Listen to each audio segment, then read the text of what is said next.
Masechet Ktuvot, résumé du Daf Tzadik. Résumé du Daf Tzadik dans Masechet Ktuvot, la Mishnah nous dit une femme qui vient avec deux gitin, une femme qui vient réclamer sa Ktuva alors qu'elle a entre ses mains là deux gitin, comme quoi elle s'est mariée, divorcée, remariée, redivorcée, donc elle réclame deux Ktuvot, elle a deux gitin et deux Ktuvot, elle effectivement prend deux Ktuvot, l'argent des deux Ktuvot, elle se fait payer. Si par contre elle a eu deux mariages mais avec une seule Ktuva, comme par exemple elle vient avec deux Ktuvot d'avant le premier, deux Ktuvot sur un mariage, elle prend qu'une seule des deux. Elle choisit laquelle elle veut, elle la prend. Elle prend l'argent de cette Ktuva là. Ou bien si elle a une Ktuva et qu'elle a deux mariages, donc je reprends. Si elle a deux Ktuvot sur un mariage, donc deux Ktuvot et un get. Ou bien elle a deux Gitim et une seule Ktuva d'avant le premier get. Ou bien qu'elle a une Ktuva, ensuite un get, et ensuite elle s'est remariée, son mari est mort, donc elle réclame une deuxième fois la Ktuva. Dans tous ces cas-là, elle ne prend qu'une seule Ktuva, parce qu'un homme qui s'est divorcé, qui s'est remarié, il a eu l'intention de ne pas s'engager une deuxième Ktuva, mais plutôt qu'elle se suffise de sa première Ktuva. La Gemara a étudié de la Mishnah, que on voit de là, si elle a deux Ktuvot sur un seul mariage, elle choisit laquelle elle veut. Alors que Rav Nachman a dit, un homme qui a deux shtarot, par exemple il a prêté de l'argent, et l'emprunteur lui a écrit deux fois le shtar, et le dernier shtar annule le premier, donc on ne lui laisse pas le choix entre le premier et le deuxième. Répond la Gemara, ça dépend.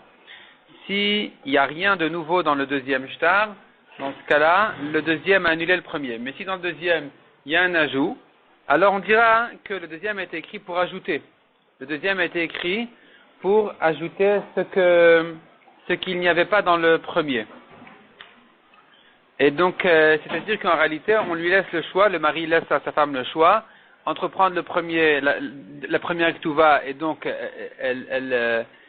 elle est prioritaire à tous ceux qui ont été écrits après la date de la première Ktuva, ou bien elle préfère la dernière Ktuva et prendre plus que ce qu'il y avait dans la première. C'est pour ça qu'on la laisse choisir, mais dans ce cas-là, on ne dira pas que le dernier a annulé le premier, simplement on dira que le mari lui a laissé le choix entre la première et la dernière, chacune avec sa qualité.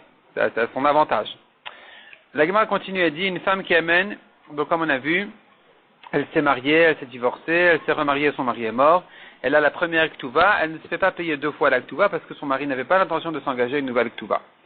Mishnah suivante, un enfant qui s'est marié, qui a été marié par son père, ou un goy qui s'est converti, et ils avaient déjà une Ktuva avant qu'il grandisse, avant qu'il se convertisse, eh bien la Ktuva, après qu'il grandisse ou qu'elle soit convertie, elle ne l'engage qu'à payer la somme minimum d'une Ktuva qui est un mané ou deux si elle était vierge, mais pas plus que ça.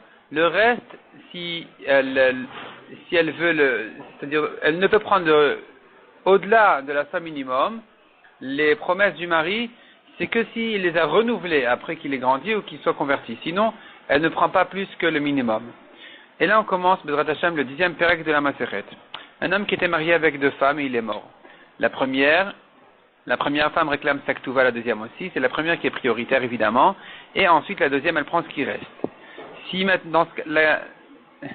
De même, les héritiers de la première, après sa mort, et les héritiers de la deuxième, c'est les héritiers de la première qui prennent d'abord.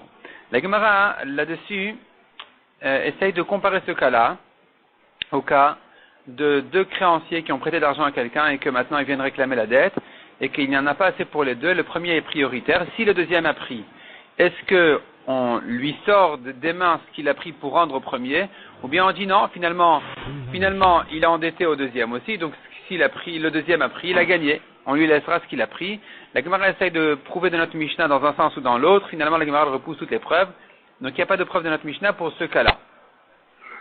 Cas suivant de la Mishnah, c'est un homme qui était marié avec une première femme qui est morte de son vivant. Il s'est marié avec une deuxième et lui, il est mort d'abord et après, sa deuxième femme, elle est morte. Ici, la deuxième femme, elle mérite la Ktuva parce qu'elle a vécu la mort de son mari. Et donc, elle prend d'abord sa Ktuva, elle ou ses héritiers. Et ensuite, les enfants de la première, ils prennent la Ktuva de leur mère. Parce qu'on rappelle, il y a ce qu'on appelle Ktuva de Nindichin, qui est Ktuva de Nindichin qui voudrait dire qu'un homme qui était marié avec deux femmes et qui sont mortes de son vivant, eh bien quand lui va mourir, les enfants, quand ils se partagent dans l'héritage, ils prennent d'abord la Ktuva de leur mère, à condition qu'il reste quelque chose à partager équitablement entre tous pour accomplir la mitzvah de l'héritage Minatora, où tous sont égaux.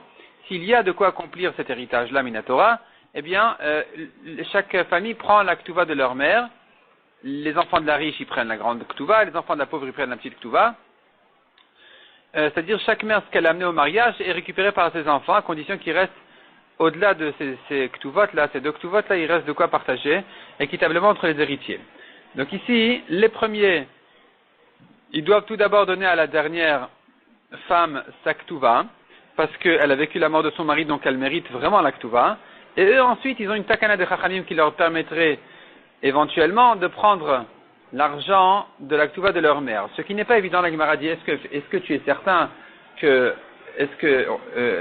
s'il y a un homme qui était marié avec deux femmes, une est morte avant lui, une après lui, est-ce que les enfants de la première, ils prennent la Ktuva de leur mère? C'est pas évident de le dire. Et la Gemara, d'abord, elle voudrait prouver de la Mishnah que oui. La Gemara repousse un peu la preuve.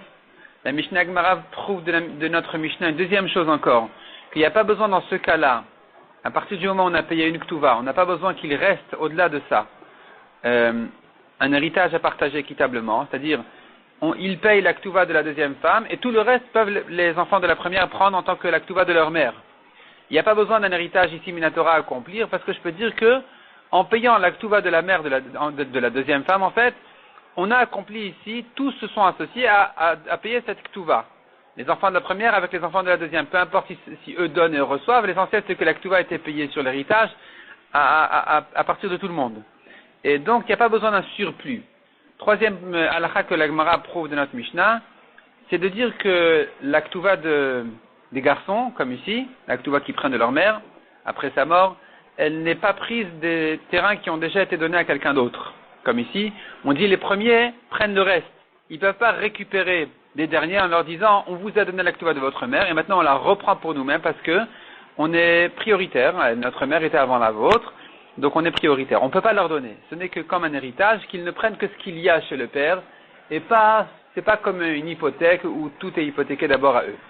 La Gemara donc ramène ces trois preuves. La Gemara repousse quelques preuves d'ici. Finalement, la Gemara conclut que la question de savoir est-ce que les enfants de la première prennent la Ktuva de leur mère alors que la deuxième est morte après le mari et la première avant, c'est une marloquette Tanaïm. La Gemara le démontre, une marloquette Ben Anas et Rabbi Akiva, à savoir est-ce que les enfants de la première dans ce cas-là, ils prennent la Ktuva de leur mère, oui ou non. La Gemara par la suite compare cette discussion avec une autre marloquette Tanaïm encore, ça se prolonge encore sur le daf suivant, dans le daf Sadiq Aleph.